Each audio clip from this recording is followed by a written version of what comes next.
नमस्कार, आप देख रहे हैं बुलंद आवाज पूजा सिंह के साथ। दोस्तों, बसपा सुप्रीमो मायावती ने आज एक महत्वपूर्ण प्रेस कॉन्फ्रेंस आयोजित की। उत्तर प्रदेश विधानसभा उपचुनाव में जो निराशाजनक प्रदर्शन बसपा का रहा है, उस पर उन्होंने बात की, समीक्षा की, साथ ही साथ ईवीएम पर भी सवाल उठाए। एक बड़ा ऐलान भी उन्होंने किया कि बसपा कोई भी उपचुनाव नहीं लड़ेगी जब तक कि सरकार और जो चुनाव आयोग है वो पारदर्शिता के साथ चुनाव ना कराए।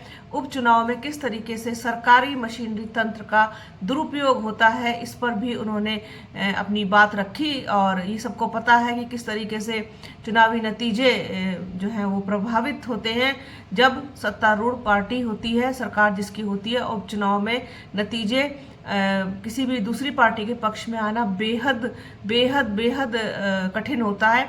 ये सारी बातें उन्होंने रखी हैं। क्या कुछ कहा है उन्होंने अपनी प्रेस कॉन्फ्रेंस में, आपको आगे इसी वीडियो में हम दिखाएंगे। तो देखिए आप मायावती की प्रेस कॉन्फ्रेंस और सुनिए उनको कि क्या कुछ कहा है उन्होंने कल के नतीजों के बाद। बने रहिए हमारे चैनल के साथ। हमारे चैनल को लाइक कीजिए, शेयर कीजिए, सब्सक्राइब कीजिए, बेल आइकन ज़रूर दबाइएगा। अपना और अपनों का बहुत ख्याल रखिए। वीडियो को प्लीज़ पूरा देखिएगा, ज़्यादा से ज़्यादा शेयर कीजिएगा। जल्द मिलूंगी आपसे एक नए वीडियो में, एक नए मुद्दे के साथ, एक नई चर्चा में। तब तक के लिए जय हिंद। इस बार जो वोट पड़े हैं और उसके बाद जो कल नतीजे आए हैं, तो उसको लेकर अब ये आम चर्चा है। मैं खुद नहीं कह रही हूँ, ये लोगों में आम चर्चा है कि पहले देश में बैलेट पेपर के जरिए चुनाव जीतने के लिए सत्ता का दुरुपयोग करके फर्जी वोट डाले जाते थे, और अब तो ईवीएम के जरिए भी ये कार्य किया जा रहा है, जो लोकतंत्र के लिए बड़े दुख व चिंता की बात है। इतना ही नहीं, बल्कि देश में लोकसभा व राज्यों में विधानसभा आम चुनाव के साथ साथ खासकर उपचुनावों में तो अब ये कार्य काफ़ी खुलकर किया जा रहा है। और ये सब हमें हाल ही में हुए यूपी के उपचुनाव में काफ़ी कुछ देखने के लिए मिला है। और इस बार महाराष्ट्र स्टेट में विधानसभा के हुए आम चुनाव में भी इसको लेकर काफ़ी आवाज़ें उठाई जा रही हैं। ये अपने देश में यह लोकतंत्र के लिए बहुत बड़ी खतरे की घंटी भी है। ऐसी स्थिति में अब हमारी पार्टी ने ये फैसला लिया है कि जब तक देश में फर्जी वोटों को डालने से रोकने के लिए देश के चुनाव आयोग द्वारा कोई सख्त कदम नहीं उठाए जाते हैं, तो तब तक हमारी पार्टी देश में खासकर अब कोई भी उपचुनाव नहीं लड़ेगी। मैं उपचुनाव की बात कर रही हूँ, बाई इलेक्शन की। तो तब तक हमारी पार्टी देश में खासकर अब कोई भी उपचुनाव नहीं लड़ेगी। जबकि आम चुनाव में जब जनरल इलेक्शन होते हैं, जबकि आम चुनाव में इस मामले में थोड़ा बचाव जरूर हो जाता है, क्योंकि इनका अर्थात सरकारी मशीनरी का सत्ता परिवर्तन के डर की वजह से जब जनरल इलेक्शन होता है, जो पार्टी पावर में होती है, जरूरी नहीं है कि वो पार्टी पावर में फिर से लौट के आ जाए, दूसरी पार्टी भी आ सकती है। तो फिर वो जो सरकारी मशीनरी है वो थोड़ा घबराती है।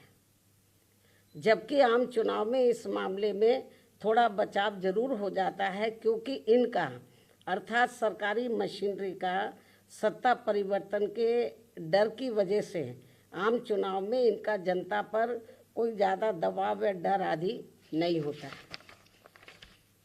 जिसे खास ध्यान में रखकर हमारी पार्टी देश में लोकसभा व राज्यों में विधानसभा के आम चुनाव तथा स्थानीय निकायों के भी चुनाव पूरी तैयारी व दमदारी के साथ लड़ेगी। इसके साथ ही यहाँ मैं ये भी कहना चाहती हूँ कि यूपी में सन 2007 में बीएसपी की अकेले ही पूर्ण बहुमत की सरकार बनने के बाद से कांग्रेस, बीजेपी व इनके समर्थक सभी जातिवादी पार्टियां ये सोचकर काफ़ी घबराने लगी थी कि यदि बीएसपी केंद्र की सत्ता में आ गई तो फिर बाबा साहब डॉक्टर भीमराव अंबेडकर का व इनके अनुयायी रहे मान्यवर श्री कांशीराम जी का भी हर मामले में अधूरा रहा सपना जरूर साकार हो जाएगा, जिसे रोकने के लिए फिर इन्होंने अंदर अंदर आपस में मिलकर ये जो जातिवादी पार्टियां हैं, कांग्रेस, बीजेपी और कंपनी के जो लोग हैं, फिर इन्होंने अंदर अंदर आपस में मिलकर व पर्दे के पीछे से खासकर दलित समाज में से बिकाऊ व स्वार्थी किस्म के लोगों के जरिए अब इन्होंने अनेकों पार्टियां बनवा दी सन 2007 के बाद से, जिनको चलाने व चुनाव लड़ाने आदि पर पूरा धन इन्हीं पार्टियों का लगता है। तभी ये पार्टियां कई कई दर्जन गाड़ियों को साथ में लेकर चलती हैं और अब तो ये हेलीकॉप्टर व प्लेन से चुनावी दौरा भी करते हैं। ऐसी लोगों में ये आम चर्चा है, जबकि हमारी पार्टी बीएसपी इसके लिए पार्टी के लोगों से बीएसपी सदस्यता आदि के जरिए अपना खर्चा खुद उठाती है। यहाँ ये भी गंभीरता से सोचने की बात है। और इतना ही नहीं, बल्कि फिर ये विरोधी पार्टियाँ अपने राजनीतिक लाभ के लिए उनके हिसाब से उनसे उम्मीदवार खड़े करवा के अब बीएसपी को कमज़ोर करने में लगी है। इसके साथ ही अब तो इन बिकाऊ व स्वार्थियों को मजबूती देने के लिए अब ये विरोधी पार्टियां अपना खुद का भी वोट ट्रांसफ़र करवा के इनके हर राज्य में 1-2 एमपी व एमएलए भी जितवा कर भेज रही है। इसलिए ऐसी सभी बिकाऊ व स्वार्थियों की पार्टियों को अब अपने भोले भाले दलितों, आदिवासियों, अन्य पिछड़े वर्गों व अक़लियतों को भी अपना एक भी वोट देकर खराब नहीं करना है। ये सब हमें अभी हाल ही में हरियाणा, महाराष्ट्र, झारखंड के हुए विधानसभा आम चुनाव के साथ साथ यहाँ उत्तर प्रदेश में भी 9 विधानसभा की सीटों पर हुए उपचुनाव में काफ़ी कुछ देखने के लिए मिला है। ऐसे में अब इन सभी वर्गों के लोगों को इन्हें जाति, बरादरी, रिश्ते नातों, यार दोस्तों आदि के भी चक्कर में न पड़कर अपना वोट ऐसी किसी भी पार्टी को नहीं देना है, बल्कि अपनी एकमात्र हितैषी पार्टी बीएसपी को ही अपना वोट देना है, जिसकी नीतियों व कार्यशैली को इन्होंने यूपी में, यानी कि जो वीकर सेक्शन के लोग हैं, इन्होंने यूपी में बीएसपी के, वैसे तो सर समाज के लोगों ने आजमाया है, इन्होंने यूपी में बीएसपी के नेतृत्व में 4 बार बनी सरकार में भी काफ़ी कुछ आजमाया है।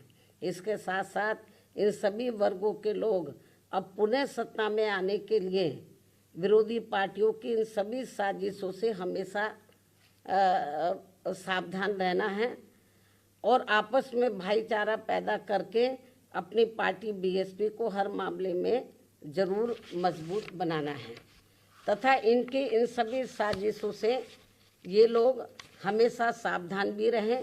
वर्तमान में समय की यही मांग है और सर्वजन हिताय व सर्वजन सुखाय के लिए इसकी ये खास ज़रूरत भी है।